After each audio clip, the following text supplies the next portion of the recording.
Hello, welcome to our classes. Good morning. हम लोग class 9 lesson 7 जीवन विविधता नामक लेसन के बारे में पढ़ रहे हैं। इसमें हम क्या पढ़ रहे हैं? जंतु जगत के बारे में पढ़ रहे हैं। तो हम जंतु जगत में संघ इकाइनोडर्मेटा तक पढ़ लिए हैं। आज हम क्या पढ़ेंगे? प्रोटोकार्डेटा वर्टिब्रेट के बारे में समझेंगे। प्रोटोकार्डेटा में कैसे जीव रखे जाते हैं, की विशेषता क्या है या लक्षण क्या है, तो हम जानते हैं प्रोटोकार्डेटा के बारे में। प्रोटोकार्डेटा के बारे में जानते हैं पहले कि इनकी विशेषता क्या है। तो ऐसे जो प्रोटोकार्डेटा में ऐसे जीव रखे जाते हैं जो क्या होते हैं, ये द्विपार्श्व सममित तथा त्रिकोरिक एवं देह गुहा युक्त जंतु होते हैं। द्विपार्श्व सममित के बारे में हम जानते हैं कि ऐसे जीव होते हैं जिसे कि अंदर सीधी रेखा में ऊपर से नीचे काट दिया जाए उसको, तो उसके जो शरीर बॉडी है, उनकी बॉडी दो बराबर भागों में कट जाती है। जैसे कि आप मनुष्य हमें ले लीजिए, आप अपने सर से नीचे पैर तक काट दीजिए तो देखिए आपके दो बराबर भाग में कट जाएंगे। मतलब कि एक साइड में भी एक हाथ, एक पैर और एक कान और कुछ बॉडी का आधा हिस्सा, और दूसरे साइड में एक हाथ, एक पैर, एक कान, बॉडी का कुछ हिस्सा, एक आंख आपका हो जाएगा। मतलब कि दो बराबर भागों में बांटना ही क्या कहलाता है? द्विपार्श्व सममित कहलाता है। दूसरा हम समझते हैं कि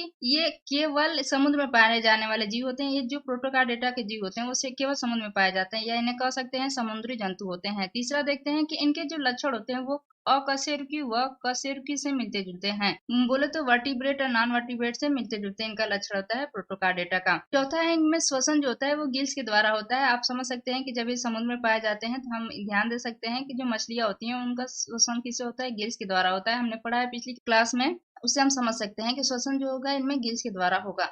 पांचवा देखते हैं, इसमें इनमें जो होता है लिंग अलग अलग होता है। छठवां है, इसके अतिरिक्त जो प्रोटोकार्डेटा के जो जीव होते हैं उनके जीवन काल में किसी भी अवस्था में, मतलब कोई भी अवस्था है, किसी एक अवस्था में एक छड़ की तरह की संरचना पृष्ठ भाग पर, मतलब पीछे के भाग पर पाई जाती है, जिसे हम क्या बोलते हैं? नोटोकार्ड कहते हैं। उदाहरण हम देखते हैं, बेलेना ग्लोसस, हार्डमानिया, एम्फियोक्सस आदि। ये क्या है? प्रोटोकार्डेटा के जीव हैं। और जो होता है, ये प्रोटोकार्डेटा के जो जीव होते हैं इनमें इनका सिर स्पष्ट नहीं होता है। देखिए प्रोटोकार्डेटा के जीव हम देख लेते हैं। देखिए ये क्या, इसमें सिर स्पष्ट नहीं दिख रहा है। बैलेना ग्लॉसस, देखिए इसको ऐसे बराबर भागों में काट देंगे, ये ना तो देख रहे हैं ये बराबर बराबर भागों में कट गया है। इससे आप समझ सकते हैं कि क्या है, ये जो है, ये पतला सा जो है, ये छड़ के इनके देख दे रहे हैं। नोटोकार्ड छड़ की तरह की एक लंबी संरचना होती है। ये पतला सा छड़ की तरह से लंबी संरचना होती है। अब आते हैं वर्टिब्रेटा। बोले तो कशेरुकी के बारे में जान लेते हैं। वर्टिब्रेटा या कशेरुकी किसे कहते हैं, इसकी विशेषता क्या है, इसके इसमें कैसे जीव रखे जाते हैं। तो हम पहला देखते हैं कि जो वर्टिब्रेट या वर्टिब्रेटा के जो जीव होते हैं वो क्या होते हैं? द्विपार्श्व सममित त्रिकोरिक देह गुहा वाले जंतु होते हैं।